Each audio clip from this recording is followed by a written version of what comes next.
So good day. Now I will be presenting my programming project entitled Least Cost Finder using Dijkstra's algorithm.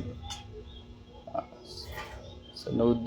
sa Node.java dili ang variable graph nga hash map then ga represent sa maps ana nga mga lugar.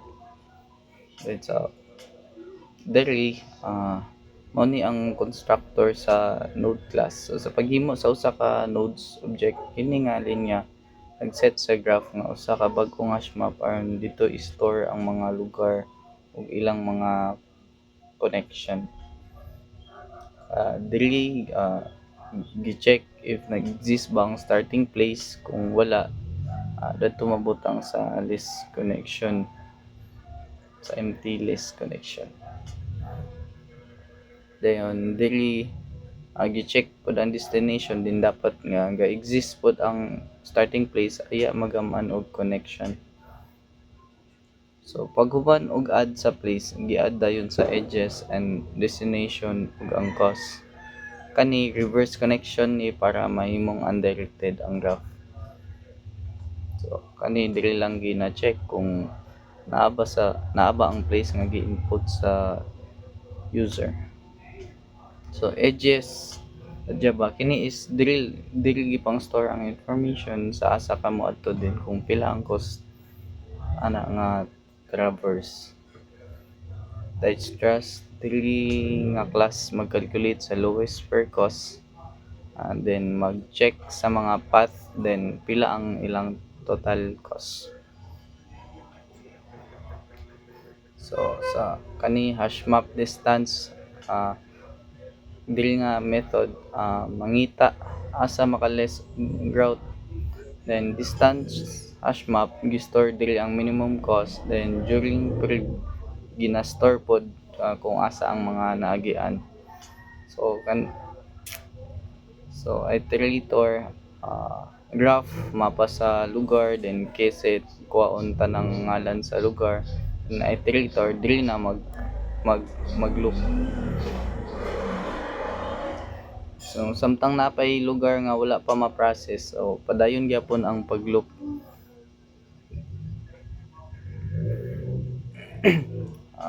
Kuhaon sunod nga dili nga kuan sa next. Kuhaon ang sunod nga lugar gikan sa graph ug ibutang sa variable nga place. And distance, iset ang distance sa maong lugar ngadto sa pinakadako nga value. So sa sinungdan sa Dijkstra's algorithm, tanan lugar giisip nga layo kaayo ug wala pa maabot. Dili nag-initialize lang tag 0 sa starting kay di man magsugod ang atoang biyahe or pag-traverse na to. So naghimo og priority queue nga mag-una pirmi sa lugar nga pinakagamay nga gasto. So while dili empty ang priority queue, dili mag-loop ang mga lugar nga naa sa priority queue. Then i-remove ang lowest per cost, then dili pod gina-store sa variable current, then gina-check dili if current location nakita na mo na ba ang destination, kay if mao ang destination, mo stop na ang looping kay nakita na niya ang iyang goal.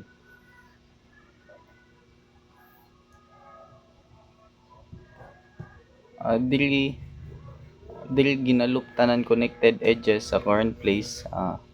Then ang edge ga contains og destination place og ang mga costing ana.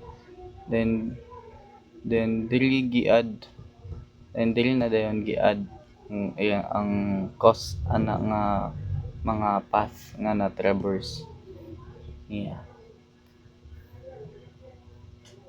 So dili gi-check pod if ang new path is mas barato ba sa previous nga path, kay if mas barato siya, then i-update sa algorithm ang distance.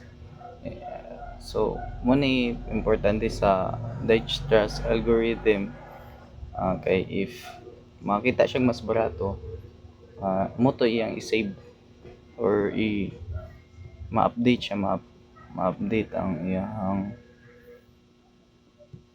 path. And gani if wala sa place ang gi-input sa user, mo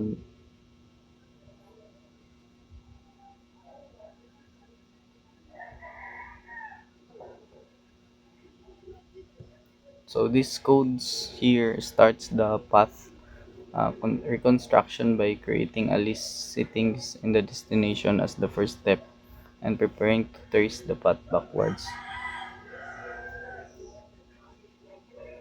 So this part of the code, kay mao ni ang nag-finalize og nag-display sa results sa program.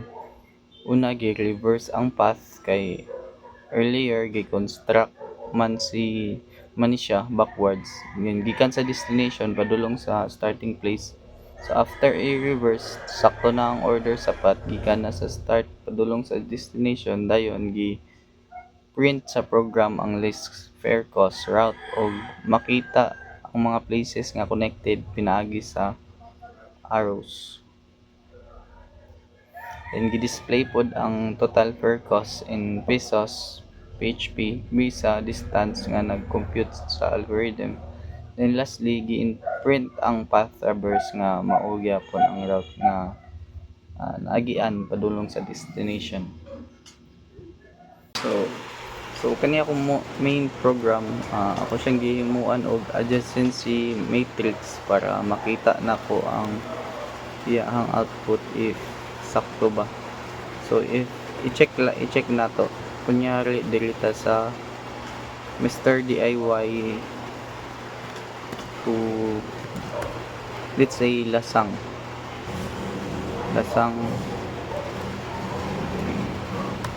i-check nato if 505 PHP ba ang sakto ba ni dili. So ato lang i-check. So from Mr. DIY, connected siya sa Rusi Initaw. So naatay 95. So atay calculator, 95 plus Rusi Initaw to Initaw Public Market. So asa ang Initaw Public Market? Number 10. So dili. So na sila'y connection which is 100. So atong i-add plus 100 from Rusi Initaw ito Initaw Public Market, then Initaw Public Market to Municipal Hall is pilang costing. Initaw Public Market to Municipal Hall. So number sa Municipal Hall is 17. Initaw Public Market 17. So naay 105 sa Municipal Hall. So atong i-add 105 plus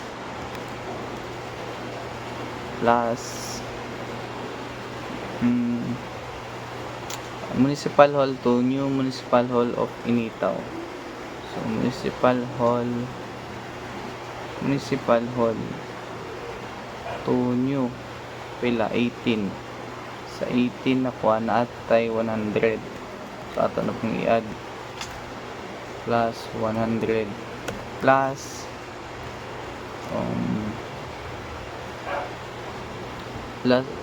the New Municipal Hall to Lasang na final destination. New Municipal Hall to na ay 105. So atong i-add ang 105 is 505 ba? So tama.